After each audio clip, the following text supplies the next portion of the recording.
Hola a todos, mi nombre es Merian Gómez González, soy residente de primer año de Neurología de la Universidad Simón Bolívar y en la charla de hoy vamos a desarrollar el tema de fisiopatología y clasificación de la epilepsia. El contenido que vamos a desarrollar es el siguiente. Iniciamos con una breve reseña histórica, luego la definición según la ILAE, los datos epidemiológicos de los que disponemos, la fisiopatología y por último la clasificación. Iniciamos con la breve reseña histórica. Se dice que la epilepsia es una enfermedad tan antigua como la humanidad misma. En los pueblos primitivos era un trastorno que era recibido como un castigo de los dioses o una posesión demoníaca. La palabra epilepsia deriva del término griego epilambanein, que significa apoderarse. ¿Por qué este término? Este término llegó a encarnar la enfermedad, ya que las primeras descripciones que se poseen de las convulsiones lo describían como un evento en el que las facultades de la mente y el cuerpo eran arrebatadas, como si se apoderara del individuo. Esta noción de apoderarse de la mente, de las facultades, en realidad permaneció por mucho más tiempo en la evolución a lo largo de la epilepsia, en donde todo este tiempo surgieron, aparte de distintas percepciones, también distintos tratamientos en los que la epilepsia, por los cuales la epilepsia ha pasado, desde los primeros documentos donde se encontró que las antiguas civilizaciones lo consideraban, como ya mencioné, un castigo divino, es por lo que el tratamiento que le daban era correspondiente a esto. Rituales religiosos, supersticiones en las que buscaban complacer a los dioses, como beber sangre de los dioses, utilizar algunos amuletos o incluso llegar a alternativas mucho más extremas como la trepanación. No fue sino hasta Hipócrates y sus colaboradores quienes fueron los primeros en proponer que existía una explicación médica para la epilepsia, rechazando así su origen sobrenatural y surgieron ya una explicación patológica. Sin embargo, igual, al iniciar a describir una enfermedad de la cual desconocían y dado toda la fenomenología de la época, lo describieron en el documento La enfermedad sagrada como que era un cerebro rebosante de flema el causante de esta enfermedad, que cuando la flema se precipitaba por los vasos sanguíneos del cuerpo provocaba todos los síntomas que eran descritos en un ataque. En realidad los avances reales o los primeros avances se vieron a finales del siglo XVIII y XIX, donde en estudios anatómicos y fisiológicos del cerebro lograron proporcionar algunas nuevas ideas o hipótesis sobre el origen y la naturaleza de esta enfermedad.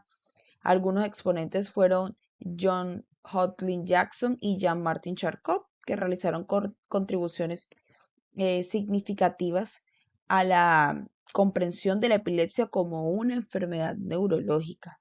Se empezaron a desarrollar tratamientos ya más efectivos.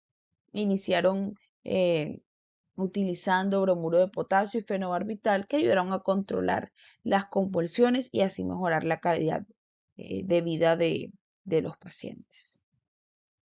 Alguna imagen obtenida de los documentos históricos en las que mencionaba que algunos de los tratamientos era la trepanación.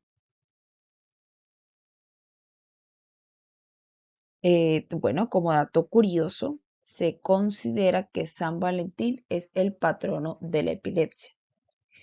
Buscando una explicación de, en realidad, por qué se consideraba San Valentín como el patrono de la epilepsia, no se le atribuye en realidad una, algún hecho puntual, pero sí hay algunas pinturas, algunas obras como esta pintura de Alemania de 1940, en la que se puede ver en esta imagen de acá alguna especie de niño en la cual le estaban siendo arrebatados o le estaban siendo eliminados una posible influencia demoníaca. Se considera que probablemente sufría en realidad de epilepsia.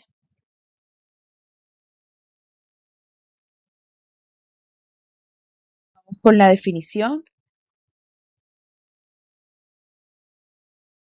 en las definiciones tanto conceptuales como operativas que conocemos y empleamos fueron emitidas por la Liga Internacional contra la Epilepsia. En 2005, un grupo de trabajo de la ILAE formuló una definición conceptual para los términos de crisis y epilepsia, denominándose como crisis epiléptica la aparición transitoria de signos y síntomas provocados por una actividad neuronal anómala, excesiva o simultánea en el cerebro, siendo la epilepsia un trastorno cerebral que se caracterizaba por una predisposición continuada a la aparición de estas crisis epilépticas. La definición requería la presencia de al menos una crisis epiléptica. Luego de la emisión de esta definición, la ILAE recibió varias recomendaciones para la modificación de la misma, por lo que se codificó la definición operativa, que dicta a la epilepsia con una definición en la que es una enfermedad cerebral que se define por cualquiera de las siguientes circunstancias que vemos a continuación. Vamos a desglosarlas un poco más.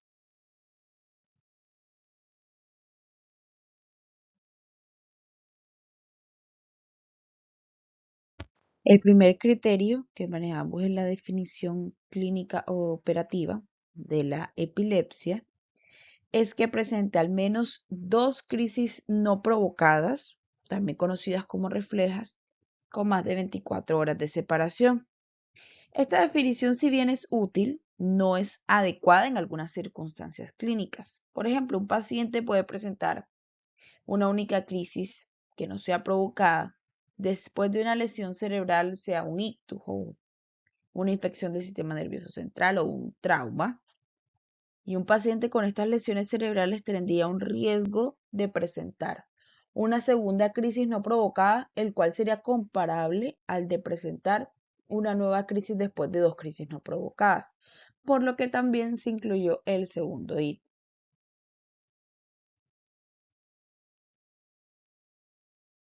Una crisis no provocada o refleja y una probabilidad de presentar nueva crisis durante los 10 años siguientes con un riesgo similar al 60%. Es importante lograr identificar o separar lo que es etiología versus factor desencadenante. Por ejemplo, una crisis provocada por un factor transitorio que actúa sobre un cerebro por lo demás normal para reducir temporalmente el umbral de la crisis no se considera diagnóstico de epilepsia. La etiología por esto no debe confundirse con los factores desencadenantes, ya que algunas etiologías dan lugar a una tendencia persistente a la aparición de la crisis. Por ejemplo, un tumor cerebral. Podría ser que una persona presentara crisis epilépticas, pero no como una lesión transitoria. Ahora planteemos un escenario especial que puede ser posible. Si tengo un paciente que presenta una crisis, reflejas recurrentes, por ejemplo, ante estímulos lumínicos, ¿se consideraría o no epilepsia? Pues es una crisis refleja, es una única crisis. ¿Se consideraría o no? Pues sí, se consideraría epilepsia porque este es un ejemplo de crisis provocadas en las que también entra la definición de epilepsia. Aunque se trate de una crisis provocada, la tendencia a responder repetidamente a dichos estímulos en forma de crisis cumple con la definición conceptual de epilepsia, ya que la epilepsia refleja se asocia a una predisposición anómala y continuada a presentar la crisis. El tercer ítem que entraba en los diagnósticos es el de también presentar un diagnóstico de un síndrome de alguno de los síndromes epilépticos, puede ser de las epilepsias juveniles. Este sería el tercer criterio diagnóstico en nuestra definición. Pero bueno, de esta definición nos surgen bueno, me surgen en realidad varias preguntas, porque el segundo ítem de diagnóstico nos menciona un riesgo recurrente a presentar o un alto riesgo a presentar una nueva crisis en los 10 años siguientes. ¿Y cómo hicieron para determinar esta crisis, este riesgo de presentar una nueva crisis a los 10 años siguientes? La ILAE relata y cita especialmente el MESH Trial, que fue un estudio multicéntrico aleatorizado que empleó 1.443 pacientes en 13 países alrededor del mundo. El 50% de la población que se empleó para el estudio fue de Reino Unido. Se realizó en 2006 y la elegibilidad para el ensayo se determinó por al menos un ataque epiléptico reciente y por la incertidumbre del médico y del paciente sobre si el proceder del tratamiento inmediato, iniciar o no iniciar tratamiento. Algunos pacientes fueron asignados aleatoriamente a tratamiento inmediato con un fármaco antiepiléptico o a tratamiento diferido después de un momento en el que el especialista tratante o el médico y el paciente acordaran ya el tratamiento necesario. El ensayo MES recopiló información sobre una variedad de factores clínicos previamente identificados como potencialmente afectando la recurrencia de las crisis.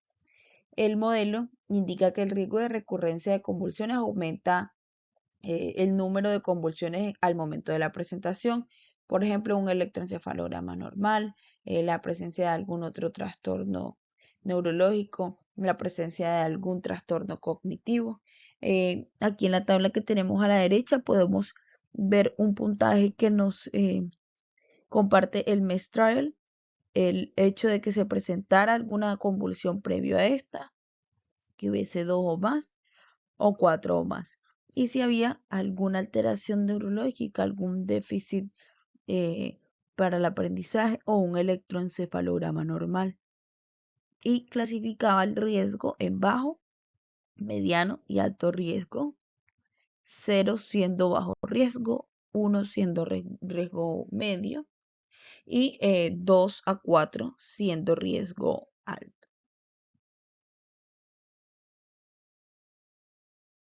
Otra de las dudas que nos puede surgir con respecto a los diagnósticos es el caso puntual en el que tengamos un paciente que nos debute con una primera crisis, pero presentando un estatus epiléptico. En este caso, surge la duda si esto se define o no se define como epilepsia. Y la respuesta es que por sí solo no implica epilepsia. Sin embargo, el profesional a cargo del paciente es responsable de determinar si hay alguna lesión o algún factor que condicione un riesgo predisponente continuado a presentar nueva crisis y qué porcentaje manifiesta este riesgo. Y con esto lograr definir si se trata o no se trata de epilepsia, pero no un estatus epiléptico por sí solo. Como primera crisis no nos diagnostica epilepsia. Adentrándonos en la epidemiología, estos datos son obtenidos de la Organización Mundial de la Salud para febrero del 2024, considerando la epilepsia como responsable de una proporción significativa de la carga mundial de morbilidad, pues afecta aproximadamente a 50 millones de personas. La proporción de la población general con epilepsia activa en un momento dado se estima entre 4 a 10 personas por cada 1.000 habitantes, definiendo epilepsia activa como ataques continuos o pacientes con necesidad de tratamiento, de seguimiento, hospitalizaciones. A nivel mundial estima que 5 millones de personas son diagnosticadas con epilepsia cada año. En los países de ingresos altos se calcula que cada año se diagnostica epilepsia a 49 por cada 100.000 personas. En los países de ingresos bajos y medianos, esta cifra puede llegar a 139 por cada 100.000 habitantes. ¿A qué obedece este cambio de proporción entre los países de ingresos altos a los países de ingresos bajos, pues probablemente responda al mayor riesgo de enfermedades endémicas como el paludismo o la neurocisticercosis, o la mayor incidencia de lesiones causadas por accidentes de tránsito o traumatismos, apariciones en la infraestructura médica, traumatismos en el parto, alguna disminución en la accesibilidad a los programas de salud. Y según los datos obtenidos directamente, bueno, este es un cuadro que se obtuvo de este libro que mencionaba el Global Burden of Disease de 2016, en el que podemos ver que se tabula la prevalencia de epilepsia idiopática por cada 100.000 habitantes. Vemos que hacia Sudamérica, la región que nos encontramos, Colombia, tiene una alta incidencia de epilepsia idiopática por cada 100.000 habitantes.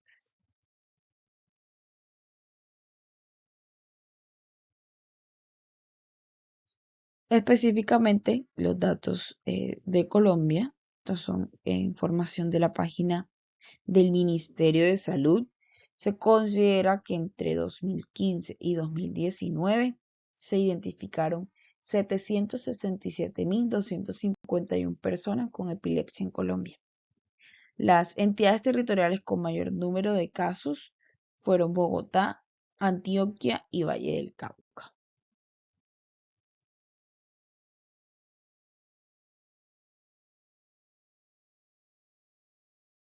La ley 1414 de 2010 para Colombia establece medidas especiales de protección para las personas que padecen epilepsia. Es así que en desarrollo de la misma se han incluido en el plan de beneficios de salud procedimientos y actividades o intervenciones necesarias para el abordaje de estos pacientes. Esta ley fue emitida el 11 de noviembre de 2020.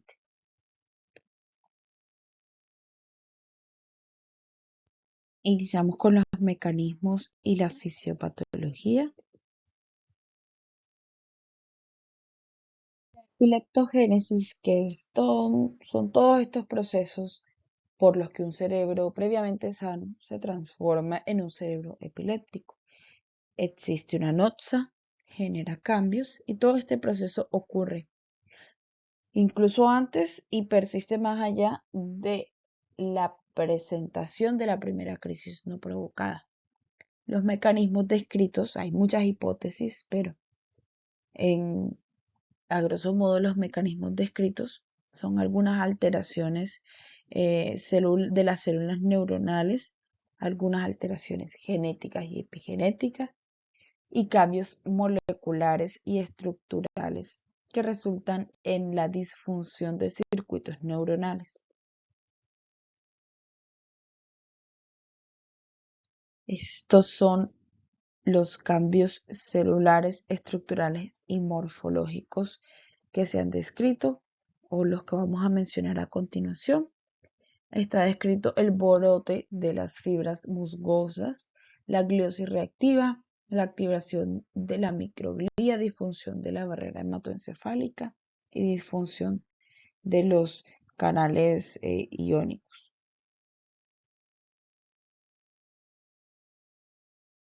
Fibras musgosas, o también conocido brote de axones de células granulares, ocurre predominantemente en la capa interna y región iliar de la corteza cerebral.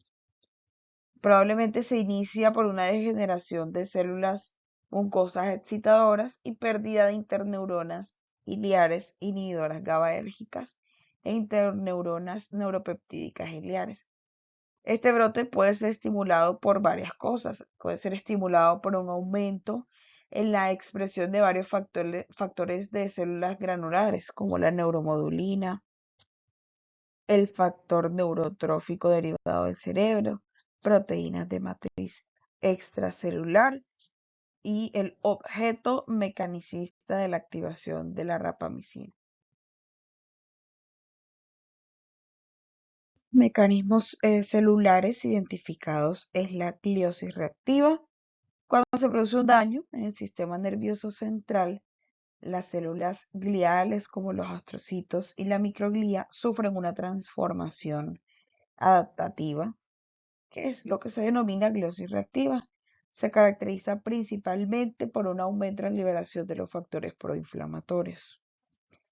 Los cambios en el fenotipo celular están asociados a epileptogénesis. Los astrocitos activos presentan múltiples alteraciones moleculares que pueden promover finalmente a la hiperexcitabilidad en las redes neuronales. Adicional a esto, hay otros dos mecanismos que se considera pueden desencadenar convulsiones espontáneas. Estos mecanismos son: uno, la disminución de la actividad de la glutamina sintetasa, que si recordamos, convierte el glutamato en glutamina. En los astrocitos, altera el equilibrio del glutamato y el GABA en las neuronas glutamatérgicas y GABAérgicas en todo el cerebro. El segundo mecanismo es el aumento de la actividad de la adenosina quinasa en los astrocitos. Esta adenosina quinasa, ¿qué hace? Regula los niveles de adenosina al convertir la purina ribonucleósido en adenosina 5-AMP. Reduce la adenosina inhibitoria alrededor de la sinapsis, este aumento de la adenosina quinasa.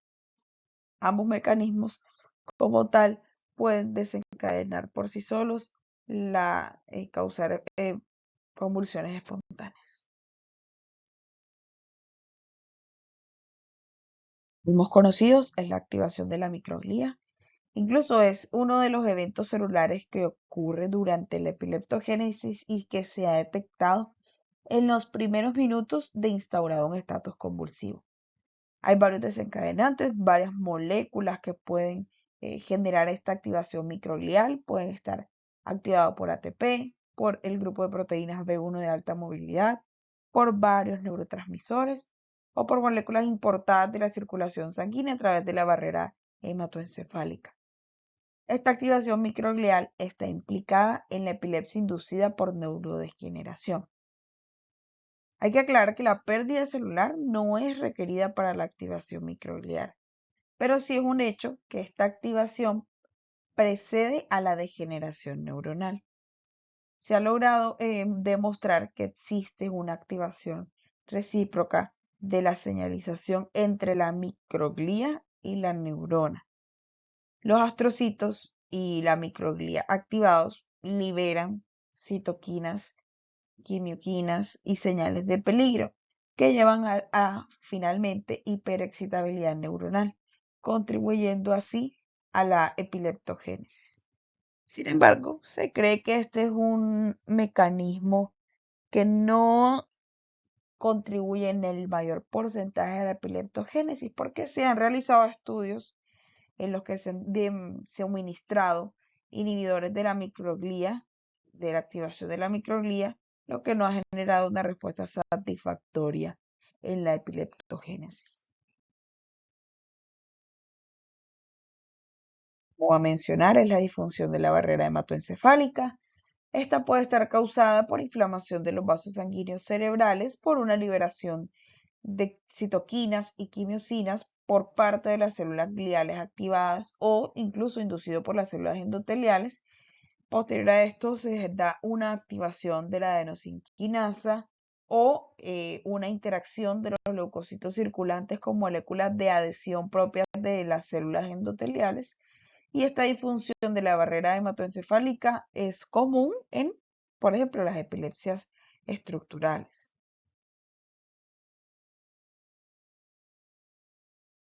Pero los mecanismos transcripcionales como epigenéticos contribuyen a alteraciones en los canales iónicos dependientes de voltaje y también las alteraciones de los receptores. Las mutaciones, puntualmente las de los canales de sodio, son responsables de síndromes de epilepsia genética con una amplia gama de gravedad. Y la reducción de la función del canal activado de nucleósidos cíclicos, que es activado por hiperpolarización, conduce a cambios en la excitabilidad dendrítica en la epilepsia. Estos dos mecanismos contribuyen a la generación de convulsiones. Otro de los mecanismos implicados es el factor de transcripción silenciador de RE1, que se induce durante la epileptogénesis y afecta la expresión de genes que codifican también para canales iónicos y receptores, así como para otras proteínas. Y además de estos dos descritos, está la vía transcripcional JAK-STAT, que se ha descrito se activa durante la epileptogénesis y modifica la expresión de genes que están implicados específicamente en la supervivencia y en el ciclo celular. Se han hecho algunos estudios en ratas en los que se ha inhibido esta vía JAK-STAT y se ha demostrado una disminución en la gravedad de las epilepsias.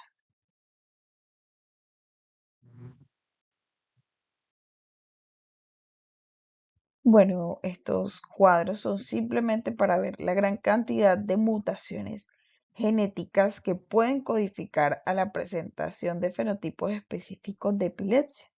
Al lado izquierdo tienen el gen implicado, a qué proteína codificaba, cuál es la función de esta proteína, el fenotipo que presenta y algunas implicaciones terapéuticas que sugiere. No voy a entrar a delimitar cada uno porque no es el objetivo de nuestra charla.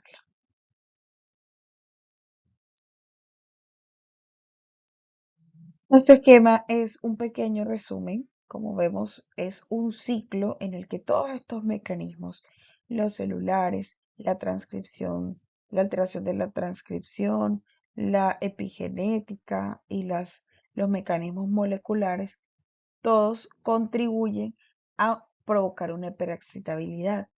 ¿Qué es lo más rescatable de los mecanismos moleculares?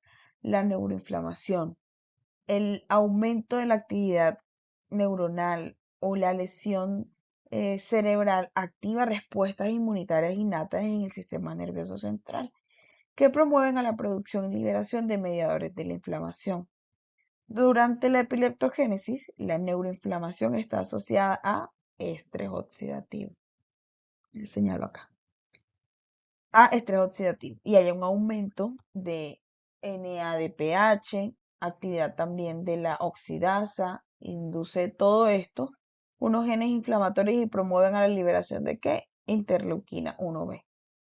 Estas moléculas activan el receptor neuronal de interleuquina 1 tipo 1 y el receptor TOL tipo 4, que provoca finalmente una hiperexcitabilidad. Todos estos mecanismos descritos generan un aumento en la excitabilidad o una disminución en la inhibición. Bajo cualquiera de todos estos mecanismos son los que contribuyen a la generación de la epilepsia.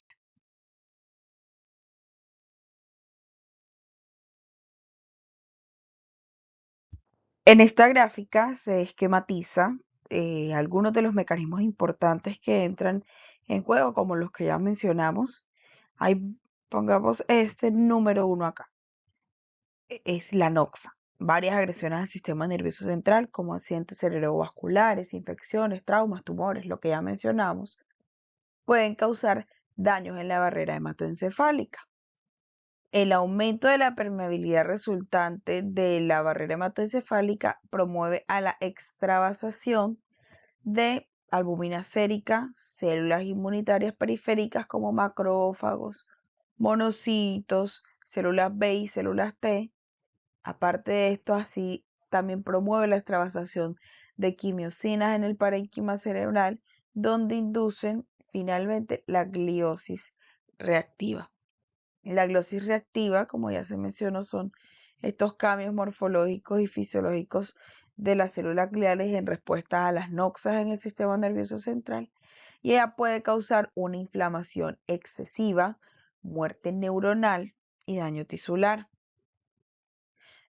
como la expresión regulada al alza de varias proteínas, incluidas algunas metaloproteínas de la matriz, que pueden agravar finalmente el deterioro de la barrera hematoencefálica y dañar las conexiones de unión estrecha y promover así la infiltración de proteínas séricas al sistema nervioso del cerebro.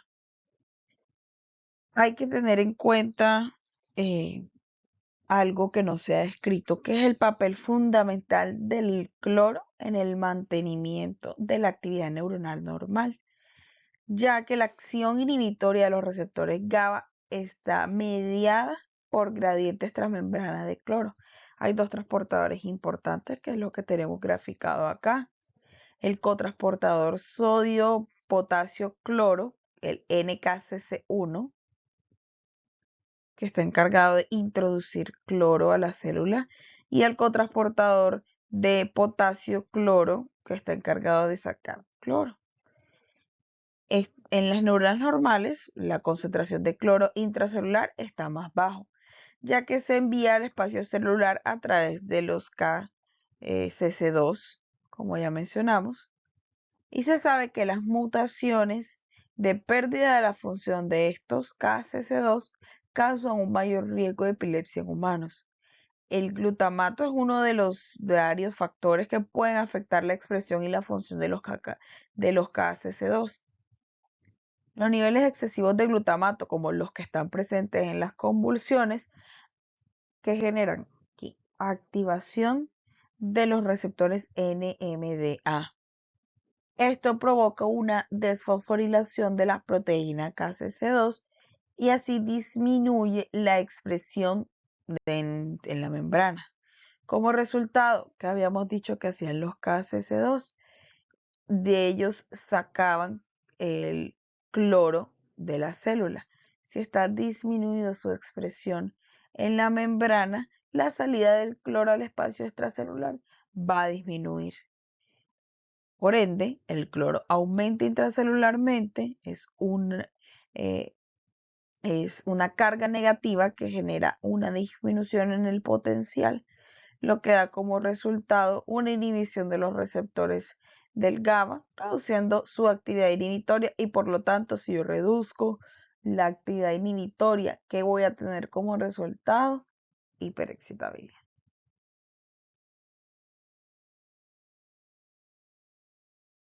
Tenemos la ictogénesis, que es ya luego de que se generaron todos los mecanismos que describimos, cómo se genera la convulsión. Este es una secuencia esquemática de la ictogénesis, pero de las convulsiones focales únicamente. En la parte A tenemos los picos epileptiformes interictales, que se caracterizan por una hiperexcitabilidad sincrónica transitoria de las neuronas, principalmente glutamatérgicas, seguida de la activación recurrente de las interneuronas.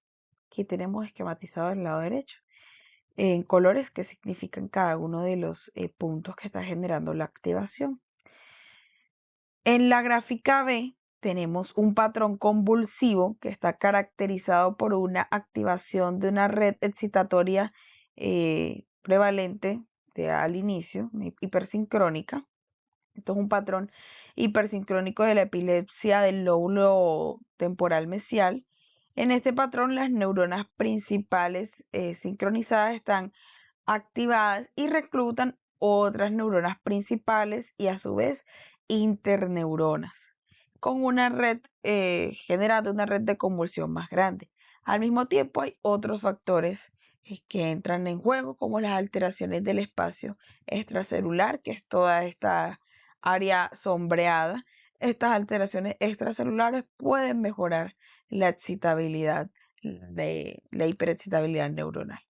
Y en el patrón C, aquí en esta imagen, tenemos un patrón de convulsión caracterizado por la participación de la red de interneuronas GABA, es decir, un patrón de actividad de bajo voltaje en la epilepsia del lóbulo temporal. Hay una hiperexcitabilidad inicial de las interneuronas inhibitorias y contribuyen en este caso las modificaciones al espacio extracelular que ayudan a reclutar el disparo sincrónico de las neuronas principales. Aquí. ¿Cuáles son estos cambios extracelulares? pueden ser el aumento de los niveles de potasio, disminución del calcio, las alteraciones del pH. Entonces, todos estos cambios extracelulares pueden contribuir al mantenimiento y la progresión de las convulsiones.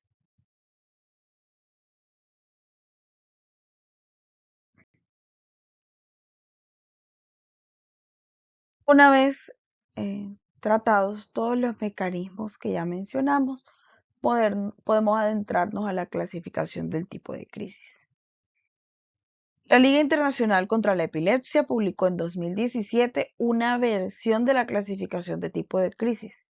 Esta versión se publicó luego de realizar una revisión y eventualmente modificación de la antigua versión conocida de 1981. Aquí en la clasificación de la figura 1 tenemos una versión básica y en la figura 2 tenemos la versión extendida. Ambas figuras representan la misma clasificación. El hecho de emplear o no la subcategoría va a depender del grado de detalle que se desea al momento de la clasificación.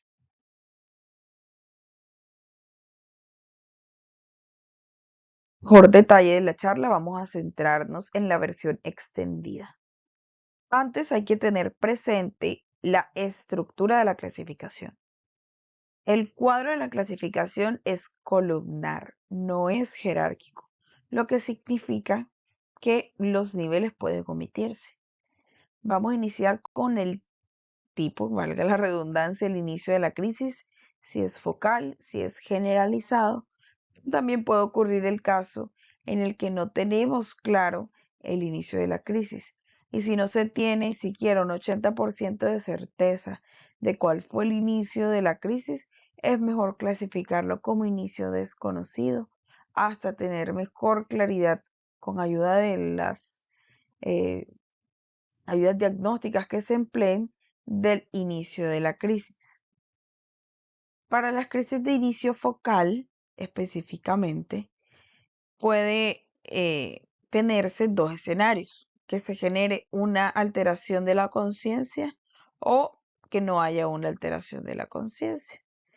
También puede estar el hecho en el que se desconozca o no esté claro, según los detalles de la historia clínica y el examen físico y todo lo que logramos obtener del paciente, no está claro si hubo o no una alteración de la conciencia, bajo lo cual en este caso podríamos optar omitirlo.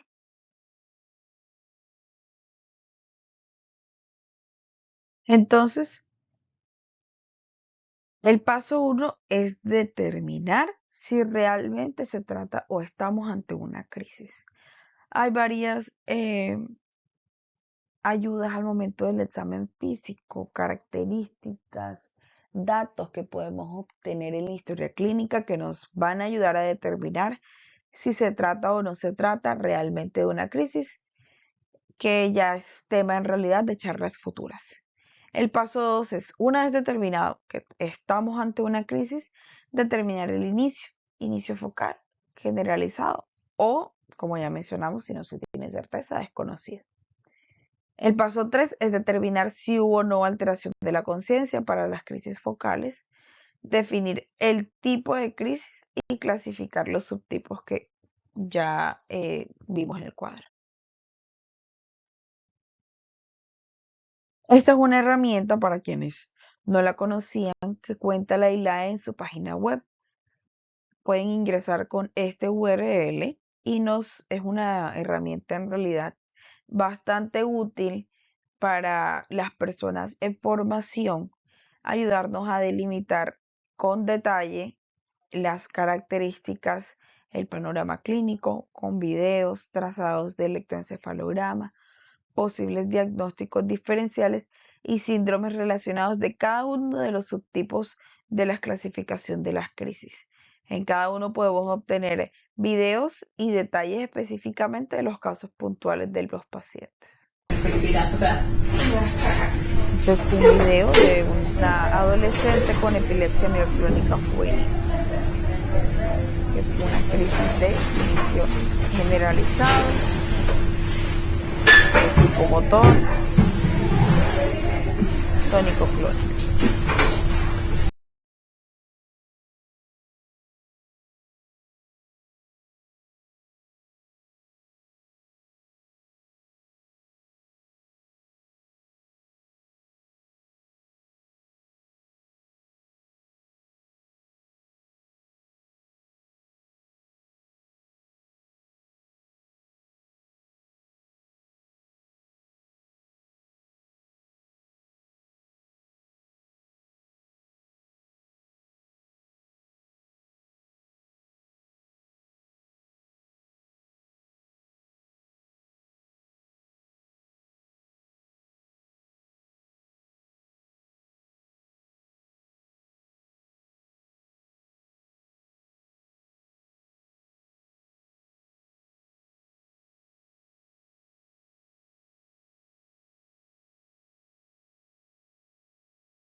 Desglosando el inicio, tenemos el inicio focal, generalizado y desconocido. Como ya mencionamos, la clasificación de las convulsiones puede implicar algún grado de incertidumbre, por lo que el grupo de trabajo de la ILAE adoptó la directriz general de un nivel de certeza de 80% sobre si el inicio fue focal o generalizado.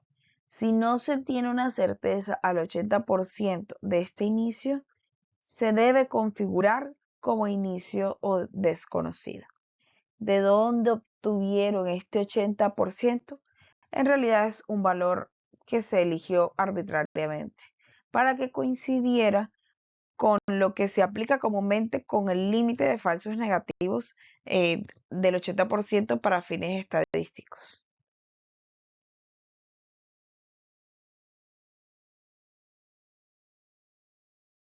¿Cuál es el rol de la conciencia alterada? Este rol es bastante importante entre muchos comportamientos posibles durante la crisis. La alteración de la conciencia siempre ha tenido un papel importante para lograr clasificar su crisis. En otros países, como es conocido, en algunos de Norteamérica, el hecho de si un paciente presente o no una alteración de la conciencia en sus crisis va a determinar si el paciente recibe o no una licencia para conducir. Determina en qué empleos puede estar este paciente, los riesgos o la seguridad que puede manifestar una crisis y si nos va a generar alguna interferencia en la educación o en la escuela. ¿Cómo definimos conciencia? La conciencia está definida como el conocimiento de uno mismo y del entorno. Algunas de estas crisis que alteran conciencia pueden aparentar que el paciente tiene los ojos abiertos como si estuviera despierto, pero en realidad no tiene ninguna respuesta a estímulos del entorno, no tiene conocimiento de sí mismo cuando se le hacen algunas preguntas. En estos casos también hay que considerarlo una alteración de la conciencia. El nombre de crisis focal, como ya mencionamos, se podría omitir mencionar el nivel de alteración de la conciencia cuando no sea bien conocido.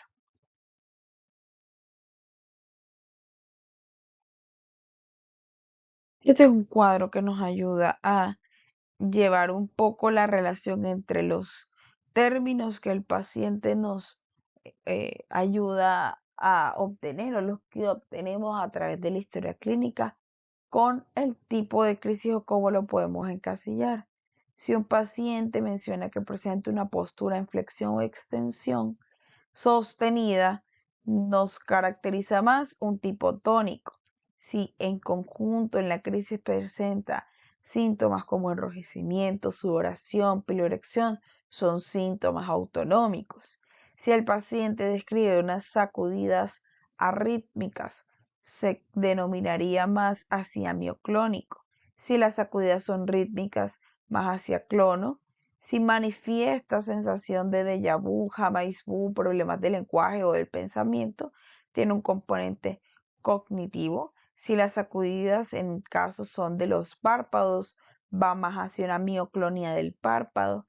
Si el paciente presenta caídas súbitas, puede tratarse de atónico.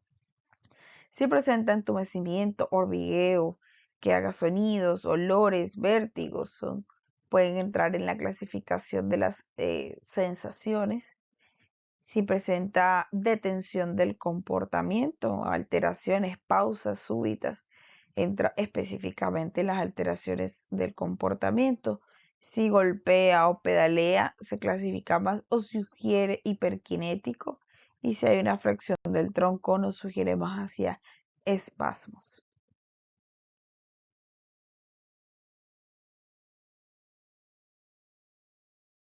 Entonces, las crisis de tipo focal, específicamente de inicio motor, vamos a tener todas estas subtipos que ven en su pantalla.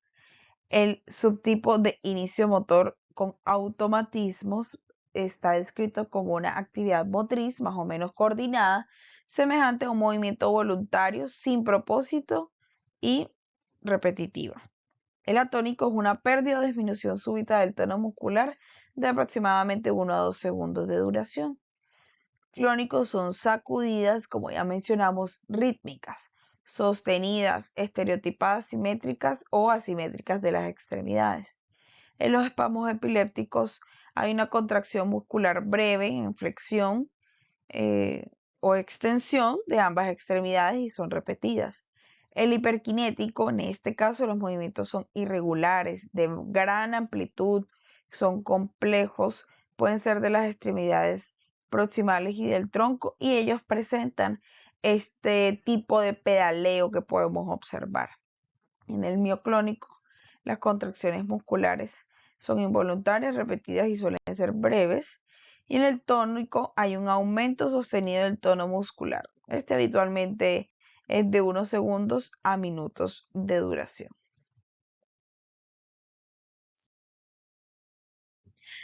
Aquí tenemos algunos de los videos para ayudarnos a engranar un poco esta descripción con las manifestaciones de los pacientes.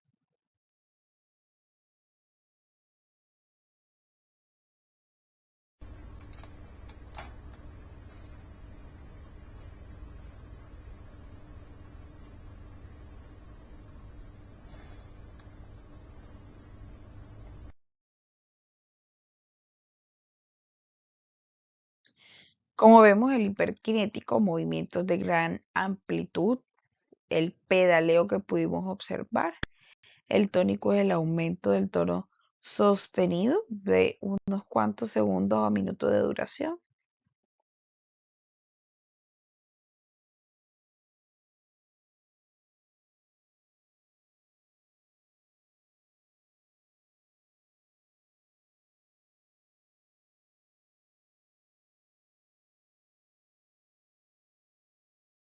Finger Y en el movements like picking up automatismo, clothes.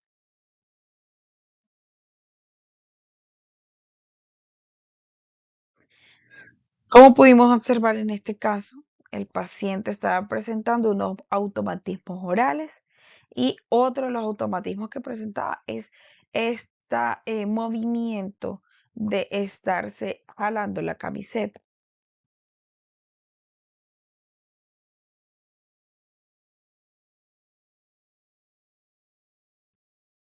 En cuanto al tipo focal, pero de inicio no motor, tenemos autonómico, que son las alteraciones de los sistemas controlados por el sistema nervioso autónomo al inicio de las crisis. Estos pacientes pueden presentar muchas manifestaciones autonómicas.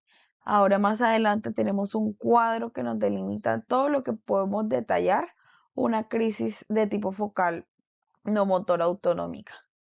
Otra es la detención del comportamiento, que es un cese súbito de actividades.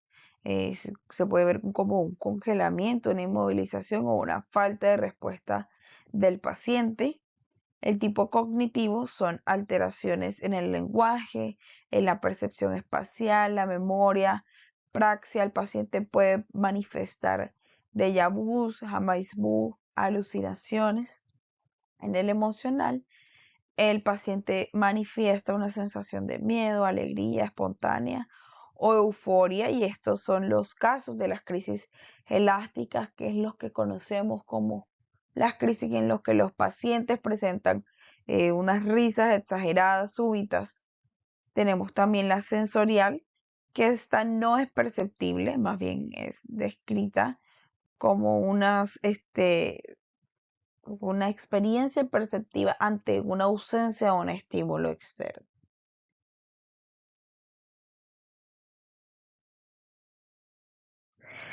Tenemos los automatismos. Como les mencioné, pueden ser delimitados tanto como se tenga detalle. Si un paciente presenta en automatismos palpitaciones, taquicardias, bradicardias, se puede delimitar. Pueden presentar también sensaciones epigástricas, náuseas, vómitos, palidez, hipoventilación, hiperventilación, piloerección, erección, urgencia miccional, defecatoria, lagrimeo o alteraciones o dilatación y contracción pupilar. En este caso tenemos una paciente que presenta una crisis focal de inicio no motor con manifestaciones autonómicas, específicamente náuseas y vómito.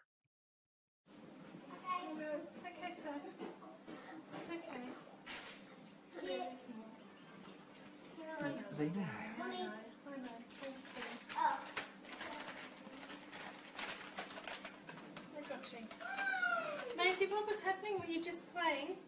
Yeah, and then she just said, oh.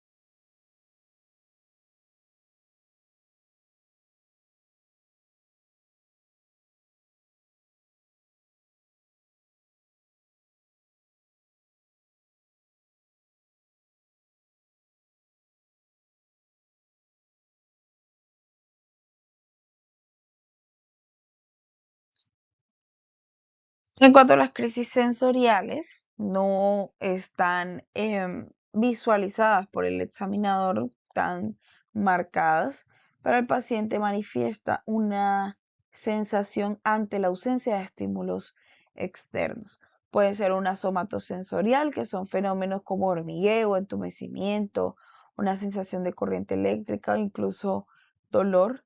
Las crisis de sensaciones visuales pueden ser auditivas, olfatorias, gustativas, vestibulares, pueden manifestar sensación de frío o calor. Y en el video tenemos específicamente una somatosensorial. La paciente manifiesta en la hemicara derecha una sensación de adormecimiento, de cosquilleo. Y mientras la paciente lo manifestaba, se pudo ver la alteración en el trazado del electroencefalograma. It's coming. Good girl. Is it coming? Okay, just hold. Yeah, I'll get you up to behind me.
En cuanto a la crisis de tipo de inicio generalizado, de tipo motor, tenemos tónico-clónicas, son bilaterales, simétricas o asimétricas, las sacudidas.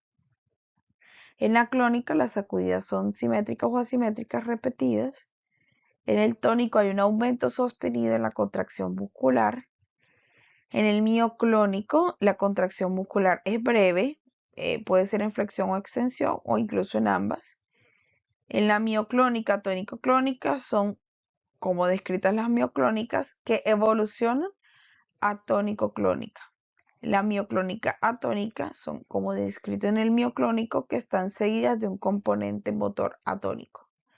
Las atónicas son una pérdida o disminución súbita del tono muscular de breves duración, 1 o 2 segundos. Y los espasmos epilépticos son una contracción muscular breve, en flexión o extensión o ambas, y son repetidas. Aquí algunos de los videos. Tenemos aquí una paciente como ya les había mostrado, una tónico-clónica generalizada. Aquí hay una crisis atónica que la van a apreciar en la caída del tono de la cabeza del paciente. Y aquí hay unos espasmos, un video de unos espasmos epilépticos. Vamos con la tónica. Ahí pueden ver en ese momento la caída del tono, breves segundos, de la cabeza del paciente. Aquí están los espasmos que presenta en extensión de las 4 extremidades de poco tiempo de duración. Y la tónico-clónica generalizada.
En cuanto al tipo de inicio generalizado no motor, tenemos las ausencias.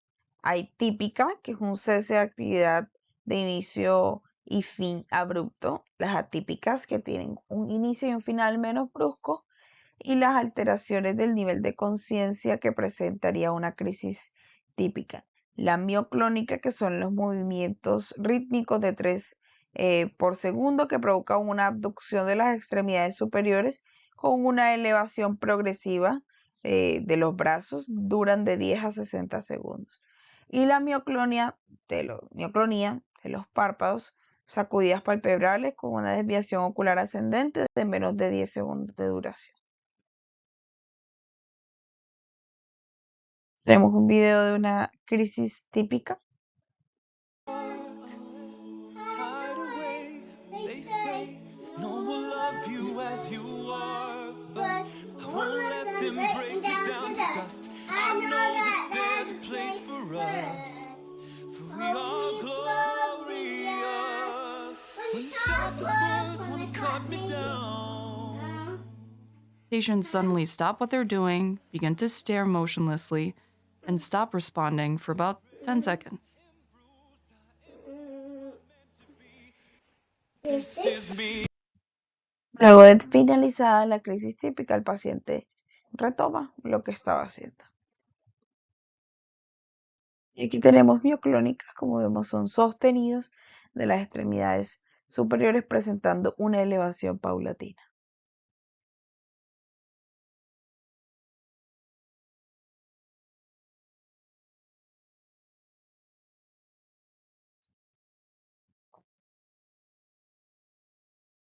Otro de los tipos que no entramos en realidad a delimitar porque no tiene características puntuales específicas, son las focales abilaterales tónicas, que en realidad reflejan más un patrón de propagación que un tipo de crisis específico como tal.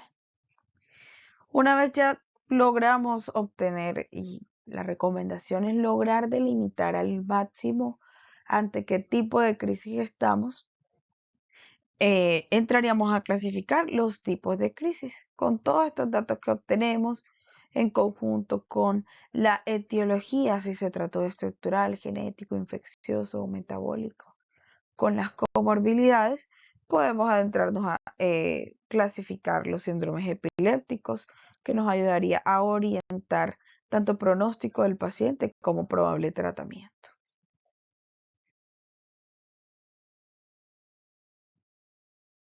Y eso fue todo. En realidad es un tema extenso en el que se podría ahondar mucho más, por eso los invito a que visiten la página de la ILAE, en la que pueden obtener con mayor detalle las características de cada uno de estos tipos de crisis, que si no se tiene una experticia como la que no se obtiene cuando se está en proceso de formación, se nos podrían pasar detalles por enfrente. Entonces, pues nada, invitarlos a que revisen todo esto y pues gracias por su tiempo.